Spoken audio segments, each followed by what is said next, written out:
Layman's terms, year sucked, horror movies, still great. And as is our annual tradition, let me give you my top 30 horror films of 2025. Fuck you, 2025. Kicking it off light, we've got Clown in a Cornfield, and just when you think that you can't do much more with a killer clown, here comes this one to actually show that no, there's actually some mileage you can get out of that. And with some pretty damn solid kills and a great series of twists and turns and an ensemble cast right out of the 90s, even though the movie doesn't really take place in the 90s, but it kind of feels like it's something out of the 90s.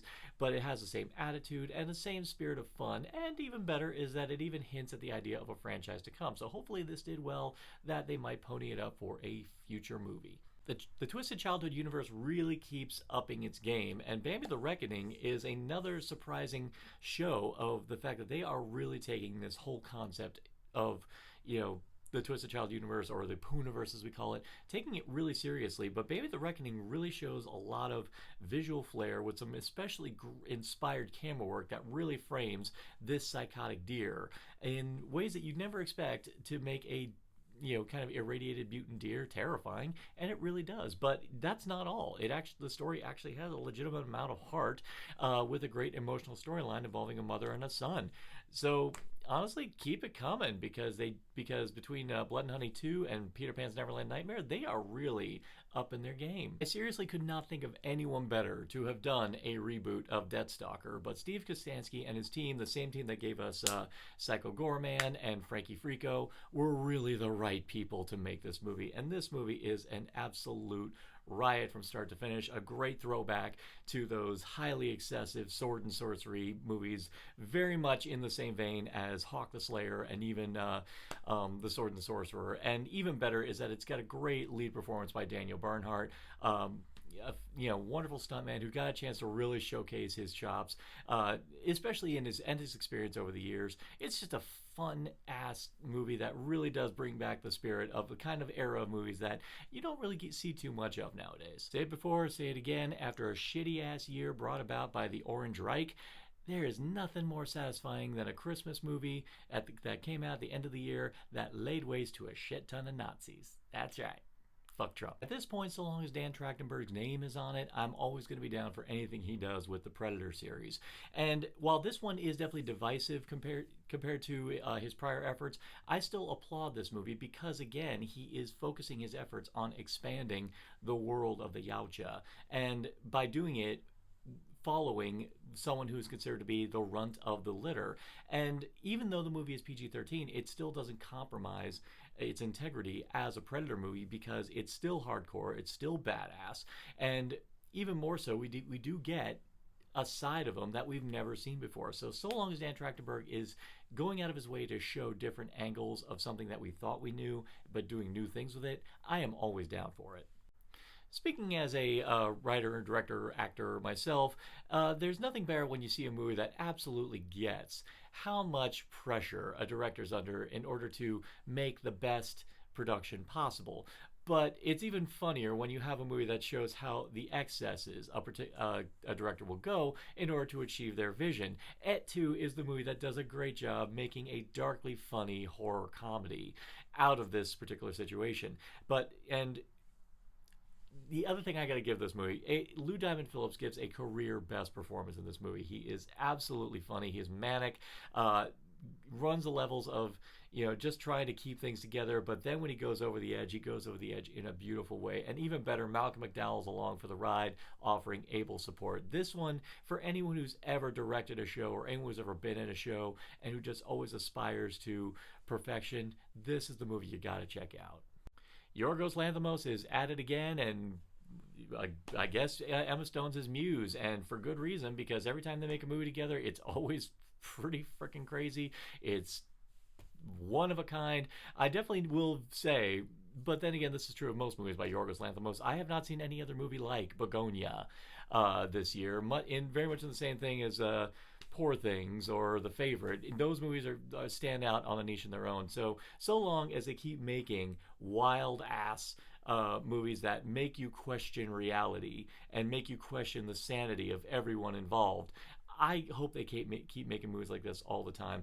But even better is that you have utterly committed performances by Stone and Jesse Plemons that keep you absolutely riveted just all the way through, leaving you just absolutely questioning your reality and questioning what is real. And it leads to a finale that just goes for it in ways that you're wondering, is this movie going to have the courage of its convictions to go as far as it does? And it goes there.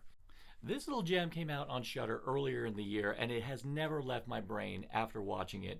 Getaway is a film that starts off, you think it's going to be a folk horror film. It's going to be a film about people coming to tourists coming to a particular part of the world that they probably should not. But then a mid-movie twist happens that completely changes the game and turns it into a absolutely ridiculous bloodbath of a film that is thoroughly hilarious and absolutely had a big old smile on my face, all the way through. Just because, when a movie escalates, it's gradual, but no, this is one that just escalates and goes big and crazy. And I will say, ends in a way that just feels absolutely right. Much like this year's Silent Night, Deadly Night, Toxic Avenger is another reimagining that takes the bones of the original movie, but extrapolates on it and turns it into something exclusively its own. And what it is on its own has the same heart as the original films, but again does its own thing and becomes something much equally as sweet natured and equally as fun, because the key thing we have to remember about Toxie is that even though he is a toxic irradiated mutant, he is still a non-toxic male. That's the biggest irony of all, and they run with that throughout the course of this movie, where we have the Toxie here who has a conflict all of his own but you still really are compelled by him. But at the same time, the movie is still a wild, crazy, gory delight. Now, yeah, I'm sad it doesn't go as hard as the original film does, but it still doesn't change the fact that the blood still flies with absolute maniacal aplomb in all the ways that you would want a Toxic Avenger movie to do. Take Enemy Mine and set it in World War II and throw in a Gillman, and you've got yourself Monster Island, a Shudder original that is going woefully under the radar, and that is a damn shame, because Monster Island is a film that unexpectedly hit me in the emotional feels that you would never expect a movie like this to have. This is a movie about brothers in arms from two opposing sides of a war who wind up forming this incredible friendship that really is incredibly compelling, that carries through, because in a harrowing tale of survival, all revolving around these two guys who are just trying to survive this monster infested island, but also the fact that unfortunately there's still a war on out there. This is just one that keeps giving you not just emotional turns, but emotional twists, where it actually does challenge you in terms of how you feel about a particular situation. And there's key moments that happen that reframe the situation and makes you go, do I feel right about the way they're going about this?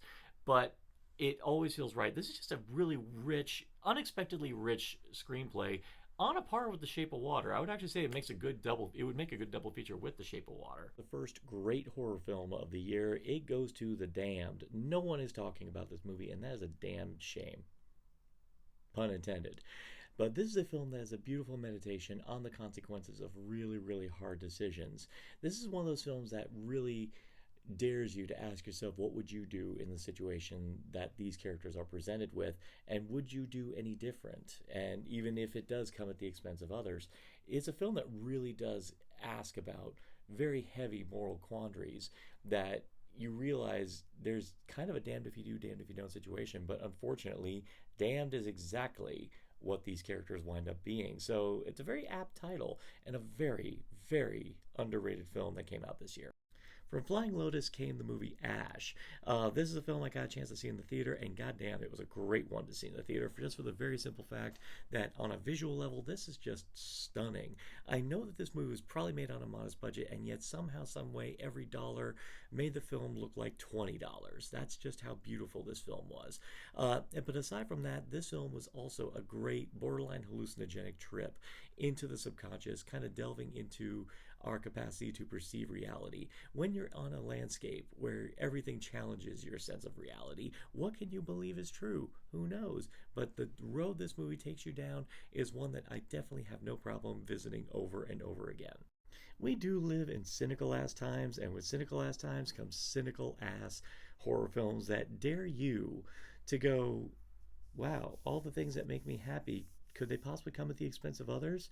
Well, that's the sentiment in Best Wishes to All. This film is just fucking wild.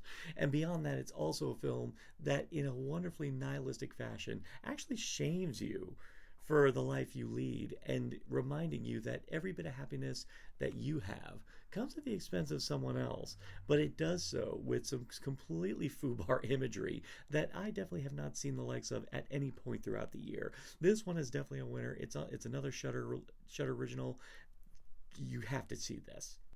And as entertaining as Badlands is, it's pretty awesome that we had two kick ass Predator films by the same director in one year. But the better of the two, easily, no question, is the animated film Predator Killer of Killers. This is. For after Prey came out, everyone kept going, oh man, wouldn't it be cool to see the Predator in this time period? Well, Dan Trachtenberg said, you know what? Let's not just do one movie at a time. Let's just do an entire freaking anthology. And let's make it animated and let's make it hardcore badass in every single segment, all culminating in a wicked gladiatorial combat scene. This film is pretty much of any kind of fangasm you could ever want regarding the things you have been aching to see the Predator do. And it's just oh so satisfying. And the only thing I say that's just sad is that, much like Prey, didn't see the theater. Should have been in the theater. But my pick for the most underrated horror film this year definitely has to go to Christopher Landon's Drop. I am a big fan of compartment horror, specifically the kind of horror where a person is trapped and confined in one spot and they have to find a way to maneuver themselves out of this precarious position. And this one is white knuckle Hitchcockian in magnitude tension from start to finish. And it's one that I was absolutely riveted by from the start and just absolutely felt bad for this main character, who the film takes a great takes its time establishing where she's coming from. So much so that throughout the course of the movie, I kept asking the one important question: is she going to get a second date after this? I do love me a horror film that has no problem exploring the reaches of people's kinks and even the things that they're comfortable with. And Bone Lake, oh, it's not just literal Bone Lake. There's boning going on all over this film in all the best ways. This is an incredibly wonderful, twisted little film that I would actually happily put in the same camp as movies like Butcher Baker, Nightmare Maker. I mean, just do with that comparison what you will. But this is a film that starts off with a familiar setup, one out of Barbarian, but almost immediately the roads this sucker goes down are the kind that just made me giggle every left, right, and center, because it just always makes me happy when I see a movie that has plot revelations that make you realize, how the fuck did this get greenlit? And I'm so happy it did. Oh yeah, this is going to wind up on the count sooner or later, but the very simple fact is that, yes, Weapons is a fantastic movie. It's just, for me, there are a lot of other ones that kind of, went beyond it. But with that being said, Weapons, to me, was definitely worth all the hype. And a lot of it has to do with, for me, had to do with how the film was constructed on a narrative level.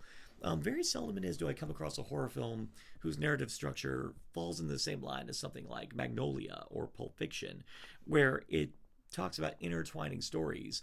And I've always said I want big, epic horror, but this is epic in a way where the interconnectivity of people and how people interact with each other in the face of impending tragedy, and how their attitudes towards people alter when they find out certain details, and how a lot of people are presumptuous towards people.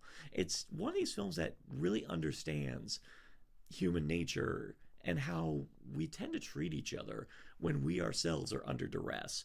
But even more so, Aunt Gladys is a fucking legend, and it does all culminate in a freaking insane final 10 minutes, which was very rewarding for the long haul viewing experience. Pretty much ever since Shudder took over the VHS franchise, it has just been singing every single time. They have been coming up with some of the most incredible, bizarre, deranged shorts. But this time, VHS Halloween really went places. Now, commonly when you do anything related to Halloween, it's always a slasher. Of course, it's Michael Myers. But VHS Halloween really wanted to focus on certain aspects of Halloween that most people don't think about. We have stories talking about when you get older and whether or not maybe you should stop trick or treating, and maybe they should. But then there's also, they even have an insanely demented short about what happens when you take more than one from those bowls. Now, only take one. Only take one. But by and large, the VHS Halloween is yet another great entry in a series that has been riding high ever since Shudder took it over. You all know I had to give love to Joe Begos because this film, Jimmy and the Stigs, a film that he made 4 years, over the span of 4 years out of his apartment, is just an inspirational example of DIY horror filmmaking at its finest. It is, as you'd expect from Begos, it is raw, it is aggressive, it is in your face, but this one is an absolute hallucinogenic trip in all the best ways. But even more so, it's just neon soaked, it is maniacal, it is ridiculous, and in conjunction with Eli Roth, and a kind of fantastic throwback to grindhouse filmmaking at its finest. I've said it before, and I've said it many times, especially in the past couple of years. There have been a slew of really great adaptations of Frankenstein, from Birth Rebirth, The Angry Black Girl and Her Monster, Lisa Frankenstein. But sometimes it's great to just go classic, and Guillermo del Toro very reliably made a beautiful adaptation of Frankenstein. Now, the book has been adapted God knows how many ways, so many ways. So it was just nice to see Guillermo del Toro put his own personal spin. And for anyone who knows him and knows a lot of his other films, he's always made films that were all about sympathizing with the odd, with the strange, basically showing them as people and even showing them as more beautiful than what is commonly perceived to be beautiful. And it was just a no-brainer that he was going to bring something special to Frankenstein, and needless to say, he did. Seldom it is that I have such great feelings about the potential of a sequel when it's announced, but The Black Phone 2 was one that pretty much when C. Robert Cargill announced on social media that this was happening, I had a good feeling because you can tell him, Scott Derrickson, and Joe Hill all wanted to make this movie, and they had a very strong idea to move it forward. And really, when you think about where we left things at the end of the first film, this was a very natural and very well-constructed progression of the story from the first film, and it goes routes that, because of what happened in the first one, they were allowed to go, and they were able to take things even bigger and even further. And I feel that it actually elevates the Grabber to an upper echelon of horror icons. Really, I think I got no beef against this movie. This just ticked all my boxes in the way that I wanted a good horror sequel to do. But that being said, it is not the best horror sequel this year. The one that owns the honor of that is Final Destination Bloodlines. I just, much like Saw before, I have just recently fell madly in love with this franchise. In fact, go check out my podcast where we did a full franchise breakdown of this entire series. But Bloodlines, not only is it a great sequel, it is now my favorite in the series. Apart from the fact that the death scenes are utterly, incredibly elaborate, some of the most elaborate in the series, but it also has some of the best characters. Richard Harmon alone steals every goddamn scene he's in, but you have a great close-knit family full of characters that you just legitimately love and care about. But then to cap it all off, you have a beautiful, poignant Paul Walker in magnitude farewell to the great Tony Todd. But if you were ever wondering what a Final Destination movie would be like if it was written by Wes Anderson, that would be The Monkey. This one is easily one of the funniest freaking horror films, short of one that's going to be higher on this list.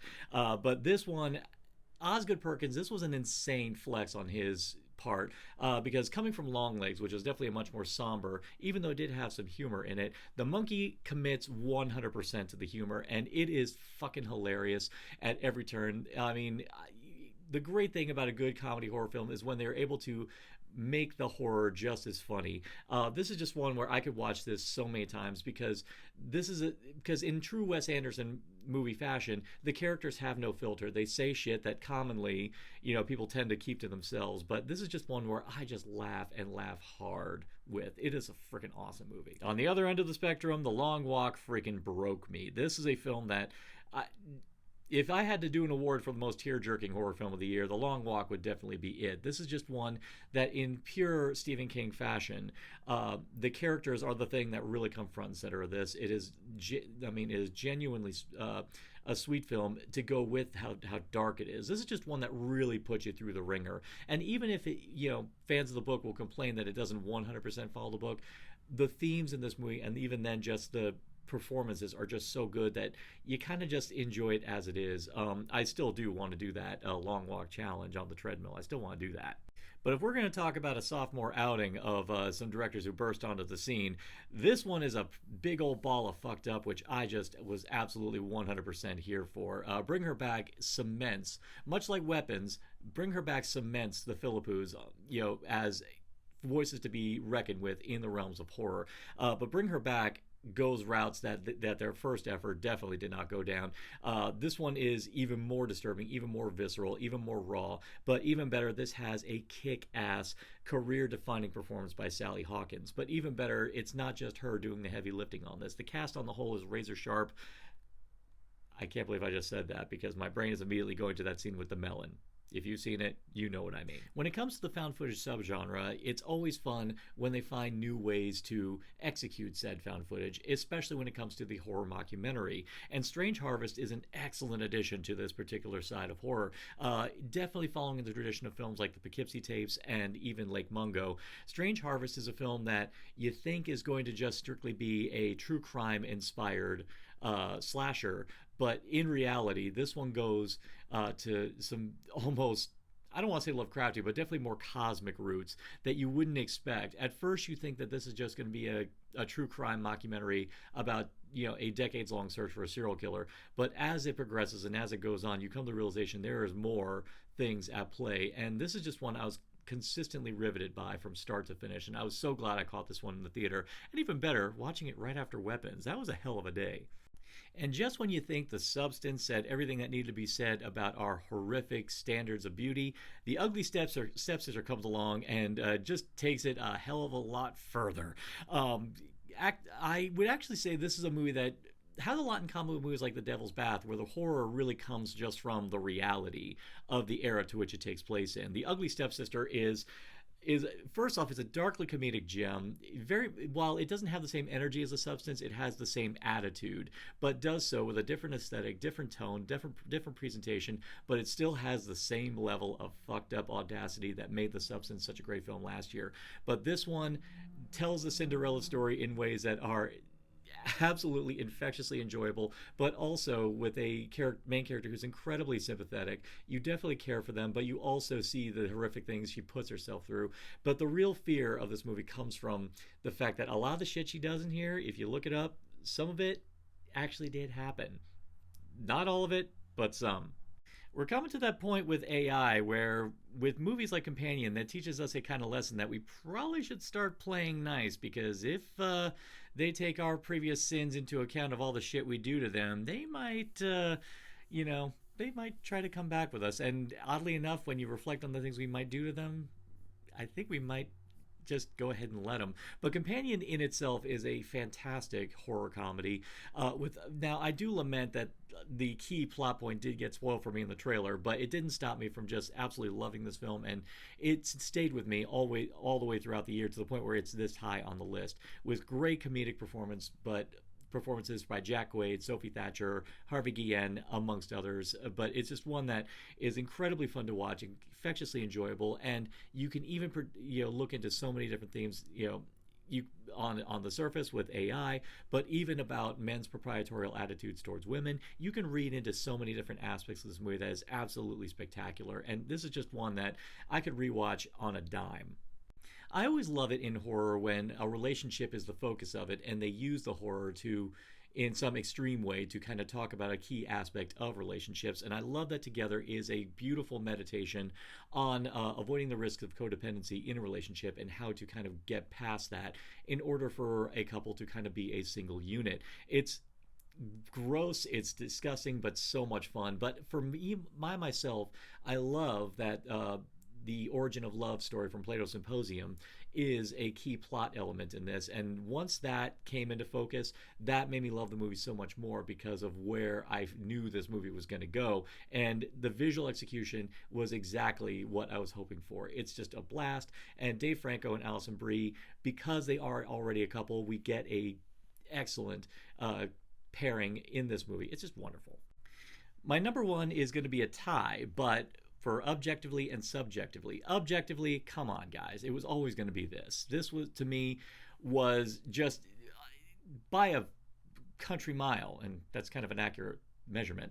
But Sinners just has so many things that just made me sing metaphorically and in some cases literally. But this one just roared in all the most wonderful ways. Now, for my full feelings on it, just go to my podcast. We did an epic linked episode talking about all the nitty gritty and all the details of it, but that will give you an idea of all my feelings on this movie.